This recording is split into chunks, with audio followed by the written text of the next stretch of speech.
Bonjour tout le monde, moi c'est Otis Boboto de la ferme Merci Richard. Aujourd'hui je vais vous présenter les différentes manières, l'une des différentes manières justement du traitement du cacao. Maintenant donc on va mettre l'insecticide qui est primordial pour tout ce qui est capsule qui détruisent justement les plantes du cacao comme par exemple, je vais vous présenter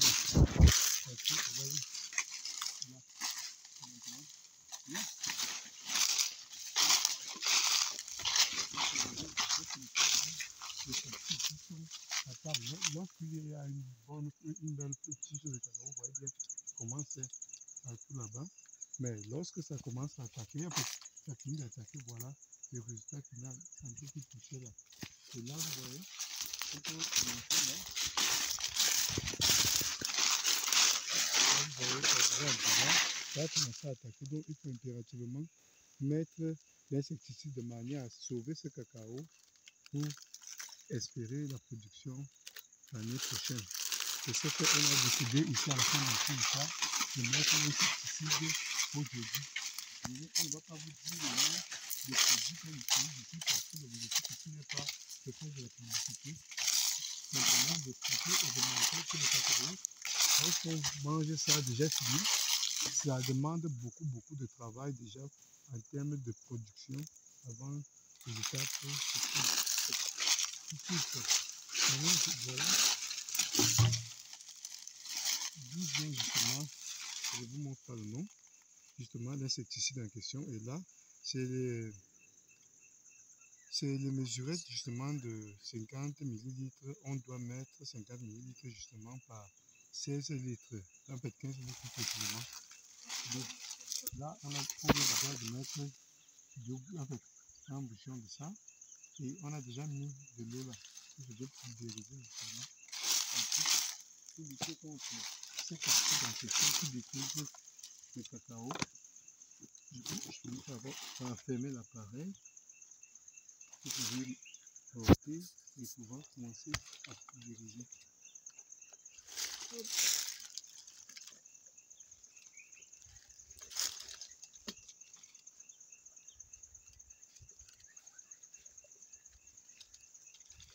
Maintenant, on va commencer justement à pulvériser ce cacao. On va fermer. Voilà, comme ça là. Les insectes qui peuvent attaquer, bien, les implants comme ça, les insectes peuvent attaquer, du coup, on fait juste un petit coup. Ensuite, on vient, puis les grands qui commencent déjà, vous voyez, ça commence, il y a la production, vous voyez, c'est comme ça que ça se présente. Après, ça sera les grosses cabousses, comme on peut le voir là-bas, devant. Ce champ de cacao, c'est vraiment la deuxième partie du premier secteur, justement, du champ, ici, qu'on va pulvériser, justement. C'est vrai qu'il faudrait avoir peut-être un masque, justement, pour éviter ce genre de choses. Mais comme pour la première vidéo, je ne vais pas mettre, je vais pouvoir le mettre après. L'objectif ici, c'est vraiment de vous présenter comment ça se passe parce qu'en temps normal, il y a l'équipement qui est spécialisé pour ça, tel que les gants et le masque, justement. Du coup, on va bien. On continue, on va faire de même. Donc, je n'ai pas de masque, du coup, je ne vais pas aller plus loin. C'est ça. Et du coup, d'être en contact.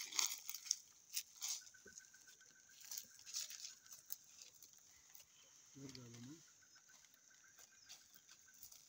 Oui, je fais le tour. Je fais également là. Je fais dans le tour des 3 plans. Je fais l'autre côté.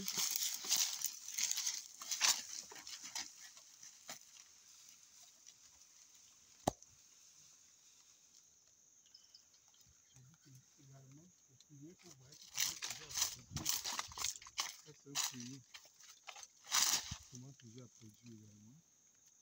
Et puis venez donc voir. Vous voyez là, pas mal de secteurs à cet endroit. C'est comme en train de visiter. Vous voyez comment ça détruit les cabosses de cacao, vous voyez.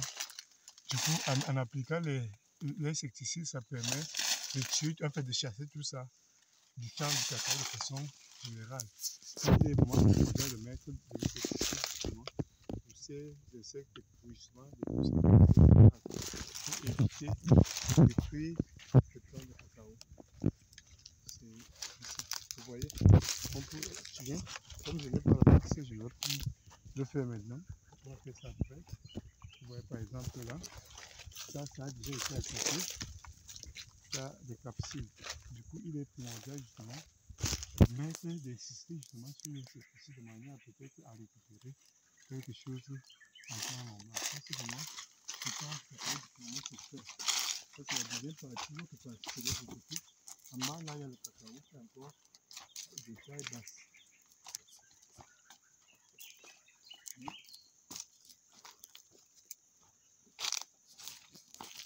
C'est vraiment primordial que plus jeunes dans nos pays, dans notre continent justement, d'essayer de faire quelque chose parce qu'on se rend compte que la plupart des grands pays du monde entier se sont développés déjà par la base avec une base justement en lien avec l'agriculture. Ce qui est donc primordial pour nous Africains aussi de se lancer plus ou moins dans ce sens-là, dans l'objectif final qui est justement l'amélioration des conditions de vie, qui par là va également permettre à une forme de développement de nos pays en question. Bon, nous ici on a commencé au niveau d'un village qui impacte maintenant l'arrondissement et on espère justement aller justement dans le sens départemental pour espérer aller au niveau régional et enfin national et peut-être plus loin au niveau du continent africain et par la suite au niveau international pour vraiment lutter justement contre les conditions de vie qui sont souvent, qui tendent vers la péjoration. Bon, on continue. Vous voyez là par exemple, nous sommes en pleine production, vous voyez. Maintenant, vous voyez les taches qui sont là. C'est vraiment ces capsules en question qui provoquent aussi ces choses-là. Lorsqu'ils commencent à attaquer les plants, même les cabots commencent à avoir ces couleurs bizarres, noirâtres, et qui ne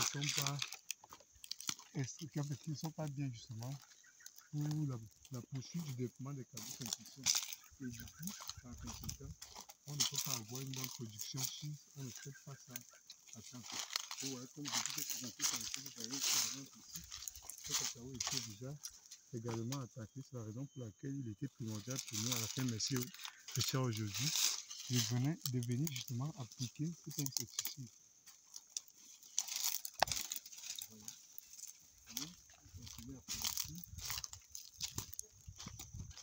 Là, il faut aussi dire que dans nos champs de cacao, il est primordial justement de varier également les cultures. J'ai pu vous montrer là-bas, tu peux montrer si on peut voir au loin là-bas, un prunier qui commence à produire là-bas. De l'autre côté, vous voyez là, ça c'est les bananes. Ouais, non, ça c'est les bananiers qui sont déjà en train avec les régimes là. Et là, on voit la banane plantain qui est là. Donc nous, à la ferme ici, Richard, on a toujours essayé de varier les cultures parce que chaque culture a son temps, si vous voulez. Ça veut dire que de manière permanente, on a toujours les choses à vendre son temps justement de la ferme ici, Richard. Et ça nous arrange parce que ça permet justement de pouvoir payer les ouvriers avec cet argent-là. Vous voyez, voilà aussi un autre prunier. Montre là-bas, tout devant. Je sais même pas. Essayez d'avancer comme ça. Avancez là-bas. Pour bien présenter le prunier en question. Et aussi au stade de production.